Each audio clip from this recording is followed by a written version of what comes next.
Hello, my friend. Hello o que, filho de rapariga? Amassou foi tudo, ó. Pena não ter amassado essa tua cara feia. Feia é quem me chama, lagartixa quem te ama, lá debaixo de tua cama. Diabo é isso, macho. Além de feio, só fala merda, é? É porque tu é muito bonito, né? Com essa cara de saruê atropelado. Macho, tu é tão feio que quando tu nasceu, em vez de bater na bunda, o médico bateu na tua cara. E tu é tão feio que quando tu vai chupar limão, é o limão que faz careta. E tu é tão feio que o bicho papão conta história tua pro filho dele. E tu é tão feio que faz a cebola chorar. Macho, tu é tão feio, mas tão feio que quando tu brincava de esconde-esconde, ninguém te procurava.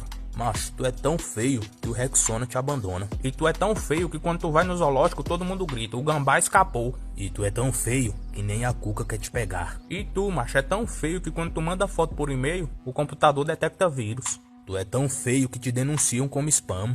Macho, tu é tão feio, mas tão feio que quando tu foi fazer o exame da próstata, o médico se confundiu e meteu o dedo na tua boca.